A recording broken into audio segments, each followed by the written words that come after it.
everyone, and welcome to another episode of Enterprise Joy. Unfortunately, I'm unable to record this week's episode due to some unforeseen incidents. So, here's one of the earlier recordings which would have made its way as a bonus episode in this series. As always, if you like what you hear, then do subscribe to Enterprise Joy wherever you listen to podcasts so you don't miss any of the future episodes. A complete list of platforms where this podcast is available can be found on our website enterprisejoy.com. You can also support this podcast by becoming a paid patron on patreon.com/enterprisejoy. Patrons receive some exclusive benefits, so do check out what we have to offer. And do send in your feedback and comments to Vishal, that's Bishal at enterprisejoy.com. I'll be happy to know your views, and this will help continuously improve this podcast. And now, here's more of Enterprise Joy for you.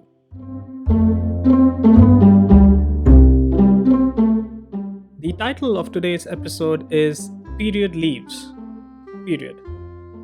The second period is a full stop, in case you didn't get the pun. It's usually unusual for men to talk about periods, but I'm going to do it anyway. It all started with the founder and CEO of Zomato publishing a blog on 8th of August 2020. Folks who don't know what Zomato is, it's a food aggregator service that started in India and now has presence in a number of countries.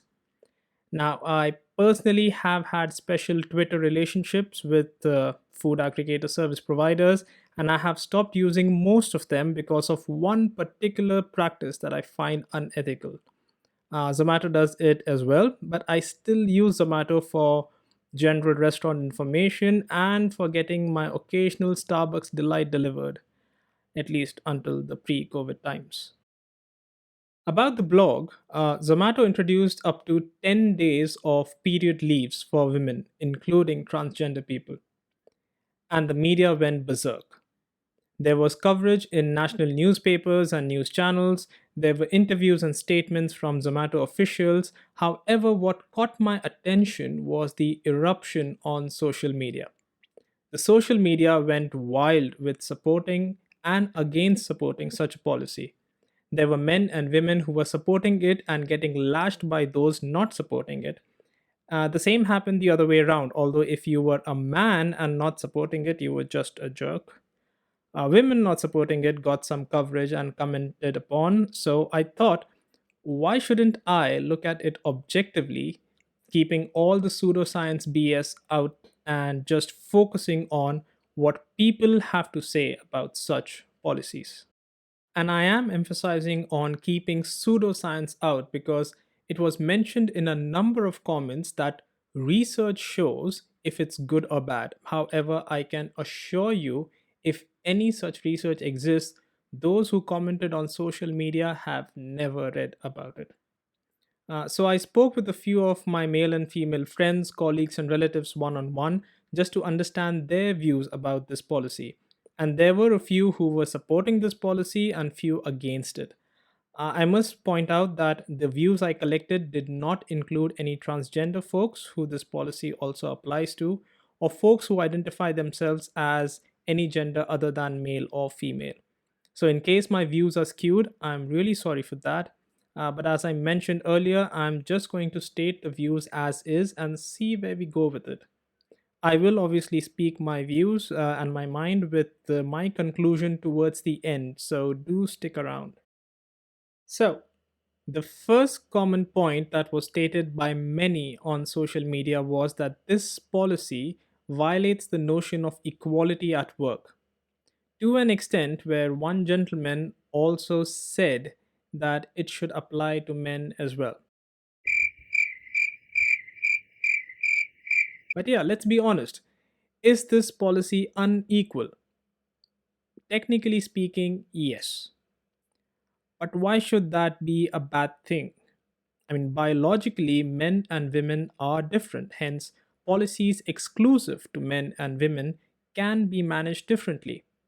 And this is where the concept of equality and equity become important to be addressed, where equality is defined as treating everyone the same and giving everyone access to the same opportunities. Equity refers to proportional representation by race, class, gender, etc., in those same opportunities. Now, to achieve equity, policies and procedures may result in an unequal distribution of resources. For example, let's say a clubhouse allows parents and kids to swim in their pool independently. This is equality, equal access to the pool regardless of the age. The kids, however, may not be equipped to swim in a regular sized pool. So, in order to make the club's pool area inclusive for kids, the club would offer a kids' pool. This is equity, an additional resource available for kids if needed. Although this seems fair for many parents who wish to take their kids for a swim, occasionally a kid will demand to be treated as an equal and swim in an adult's pool. That's probably how it works with period leaves. Well, not exactly. I'm just trying to provide an analogy, so don't get offended with this, at least not yet. Now, let's consider it this way: every employee in an organization deserves an equal number of leaves that they would usually utilize for a family vacation or a hobby or something else. An organization that provides equal number of leaves to all portrays equality. Now let's consider women who take leaves during their periods. In the absence of any additional type of leaves for their periods, these women end up consuming their own personal leaves. Now, a typical organization provides 24 days of leave in a year, out of which a woman may end up consuming 10 or more or less during her menstrual cycles. How equal does it sound when I say that a woman potentially gets lesser time for family vacations? Hence, policies like period leaves provide equity that allows women to be treated equally with regards to their rights. If it is still difficult to comprehend, consider working in an organization that has zero sick leaves. How unfair would you feel when you have to apply a personal time off when you are unwell? I have worked in such organizations and it sucks. In fact, I try to get back to work even if I haven't recovered fully just to save a few leaves, which increases the chances of infection for others. Fortunately, my current organization has unlimited sick leave policy. Yeah, and it's great. It allows me to rest fully considering that I'll anyway not be able to give my 100% at work if I am unwell. It reduces the chances of infecting others, and I still get my complete fun vacation time. And I have seen many women in my organization who have taken advantage of this policy during their periods. The only thing I dislike about this practice is that women end up applying a sick leave during periods. But having periods is not a sickness. And I admire Zomato for calling out a period leave very explicitly to make a point that this is not a social stigma. Whether a woman wishes to be open about her periods and when, I believe it should be left to her personal discretion. A friend of mine did point out that this will become grounds of inequality if women get portrayed as a weaker sex because of this policy, or if this affects organizational processes like a bias during recruitment. And humans have a tendency to ruin even the best things, so I wouldn't deny that this is a possibility and one must ensure it doesn't happen. Zomato also makes it very clear to report any type of harassment if something like this happens. So, in conclusion, is this policy unequal? Yes. But is this policy equitable? Yes. Is that a good thing? Mostly yes, can be a maybe. The second most common reason for people getting offended was that it possibly gives a handicap status to women, which makes it a condescending policy. Well, it does if the policymakers consider men to be superior than women. That doesn't seem to be the case with Zomato, especially because the CEO called out very clearly to his male colleagues to provide the support that their female colleagues ask for. Many drew parallels for this point by relating it to the reservation system, and that would seem unfair if one believes the reservation system to be unfair. We have witnessed posts that pop up every now and then that state how the reservation system provides an unfair advantage. However, any reservation system is actually an answer for equity over equality. Can these be misused? Of course. We should never underestimate the power of a common man or woman. But for a moment, let's consider a period policy is similar, not the same, but similar to policies for persons with disabilities. Is that an offense? Because usually these policies are designed to make organizations more inclusive, isn't it? By the way, a side note, like how people without disabilities try to find terms to describe people with disabilities like differently abled or physically challenged, both of which are inappropriate terms, by the way. People with disabilities also have a term for those who are not. It's called temporarily able bodied or TAB, which is to say that nothing's permanent for anyone. Sometimes old age kicks in and makes walking or hearing or seeing difficult. Other times, a severe cramp during periods makes it difficult for women to be their usual self. It's not a disability, rather, a temporary inability. So, I personally wouldn't equate periods with disability. However, if someone is offended by addressing it as a temporary inability, that would be a choice. Just like any good reservation system, policies like these are optional in nature, so women who aren't affected by it or don't wish to utilize it may choose not to. Now, this may sound very immature of me when I say, you don't like it, don't use it, but that's the beauty of an beneficial policy. It's not mandatory and its usage is left at the discretion of individuals. Just like the annual leave policies, where individuals may choose to encash any long pending leaves as per the organizational guidelines. Or my friend in college who opted to give up his reservation benefits because he could manage without it. This can, however, backfire, as one of my friends pointed out. We do occasionally use the term strong women who may be, let's say, a CEO who's always in the office or a politician who does not hesitate to breastfeed during a parliamentary proceeding. Will we be comfortable to have a leader of a nation who's away during a war due to her periods? And these are pretty good questions to understand how open we are to these situations as a society. The answer is I don't know.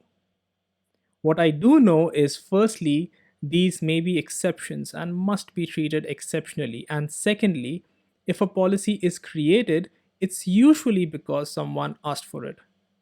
Rarely does it happen that policies get created to demean a group of people in an organization.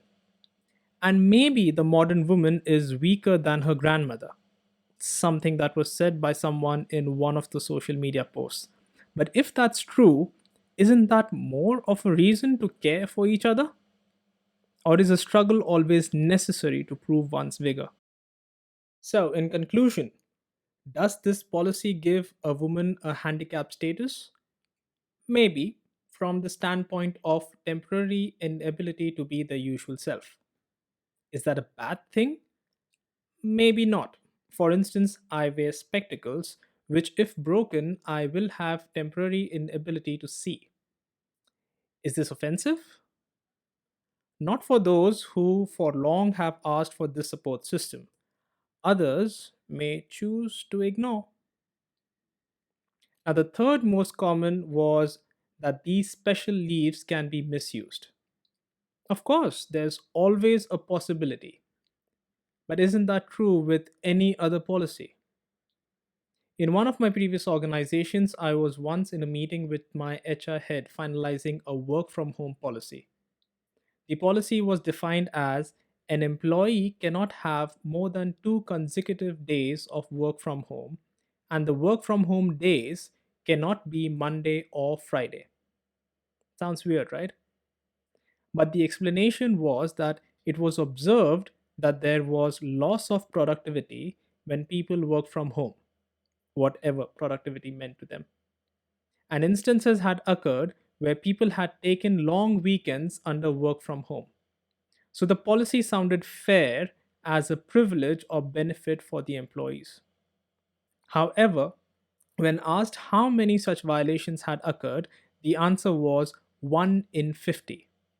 And that's when it sounded unjust to restrict a benefit for thousands of employees instead of taking action against 2% of the workforce. And then the pandemic happened, and thousands of organizations transitioned to working from home. This wasn't a reality for many until now. Many organizations still had desktops for their employees, which made mobility impossible. But 6 months into the pandemic, work from home has pretty much become a norm.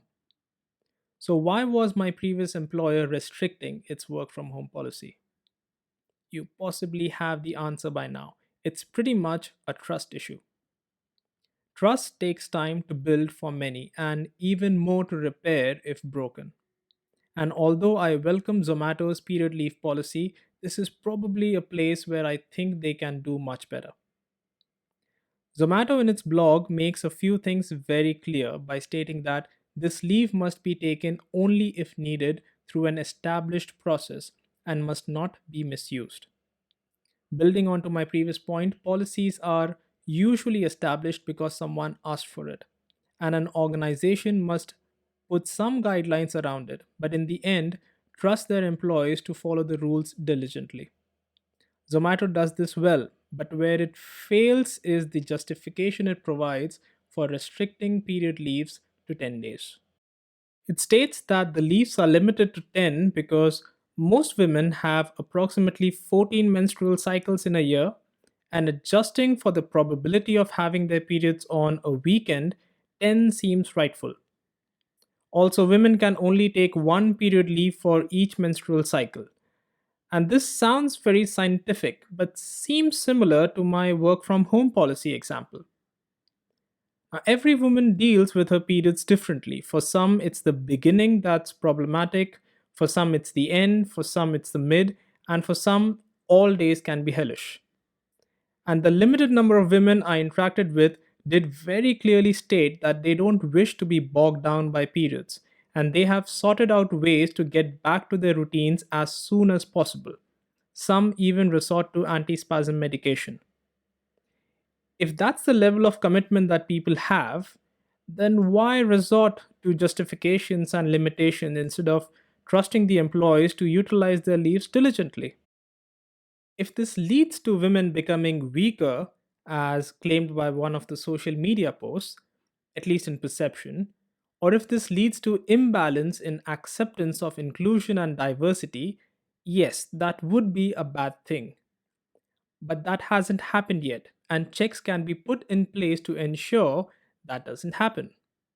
Zomato did that by asking its male employees to support their female colleagues.